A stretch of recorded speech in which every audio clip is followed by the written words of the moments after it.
Just like electing the president or going to the Summer Olympics, Bitcoin halving happens every 4 years. This is that year.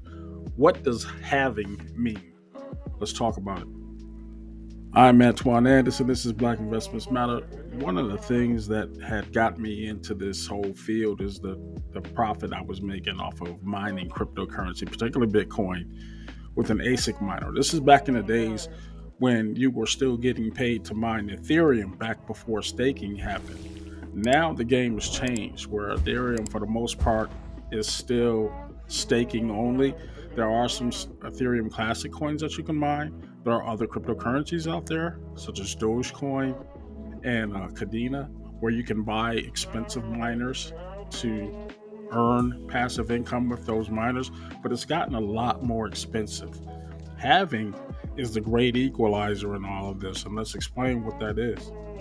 Just about 2 months from the day this video is recorded, Bitcoin will have its payments from 6 BTC per reward, per block reward, down to 3, give or take some odds and ends.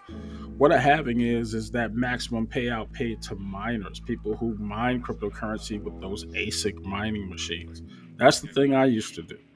However, as the complexity of the algorithms increased, so did the speed and the power of the ASIC miners needed to uh, to earn those rewards. Keep in mind, the odds of you getting a block reward outside of a pool are next to none. You might as well play the lottery.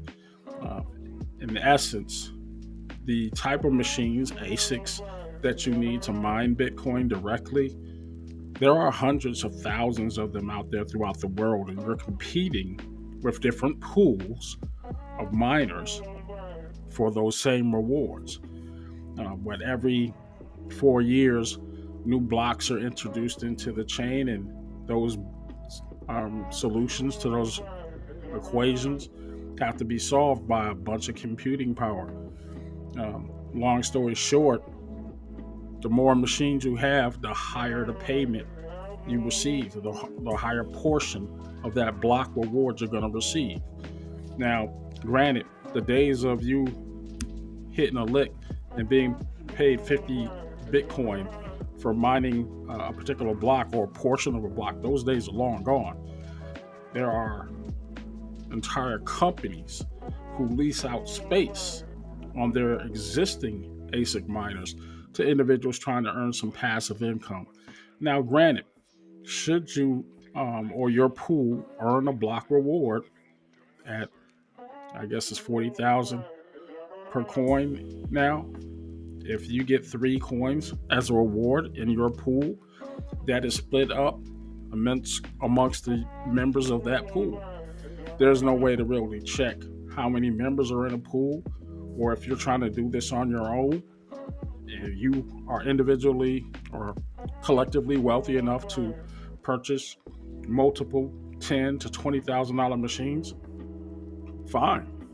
But when you're dealing with hundreds of miners per pool, thousands of pools, then we're starting to get into some probability issues of whether or not you're going to be lucky enough to hit a reward.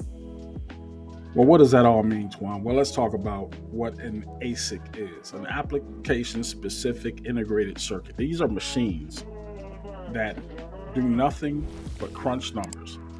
Unlike when we were building the GPU miners to get a block reward, and we were earning a couple of $100 a month with just a simple rig, which was cool back in the day. It is now impossible to do that because the complexity of those algorithms, what you're solving, is so high that you need very powerful machines to do it. And those powerful machines run off of a whole lot of electricity. Whereas a typical GPU miner would run about 2,000 to maybe 3,000 kilowatts per hour. Uh, these miners, multiple miners, yeah, they're up there, 3,000 watts all day long. And that's just not something that the average individual is going to foot on their electric bill. All these factors come into play. But again, let's just make this a little bit simpler. We're talking about computational power, and the number of pools out there run around 15 different pools. You say, well, that's not too bad. But how many members per pool? Well, this chart right here shows you that in one of the larger pools, Foundry USA, there's over 7,700 individual ASIC miners attached to that pool. That means every time there is a block reward given, it's split 7,700 ways. Now, are those equal splits? Absolutely not. And are you going to be paying a fee? Absolutely. So, really, it becomes a question of how many shares are you entitled to for investing into this cryptocurrency craze. At the current time, we're talking about the average cost of an ASIC miner being anywhere from a good one, $6,000 to $12,000 for a Bitcoin miner, and you have to run on that SHA-256 algorithm. For the average person, that's not a small bit of change. It could mean a year's worth of salary just to try to get into this pool with one machine.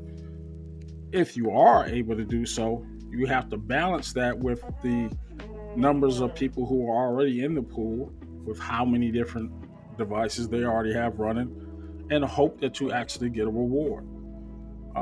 It's a numbers game, and one that's not as profitable as it once was. Now, the better money would probably be to purchase it and invest in it on the hopes that the value of the coin goes up.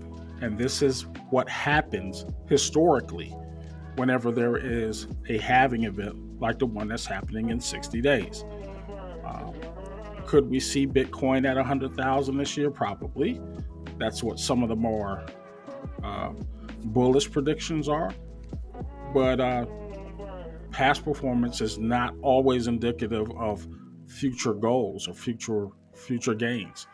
So you have to be very careful. A lot of things go into whether or not that coin will hit a certain number or not.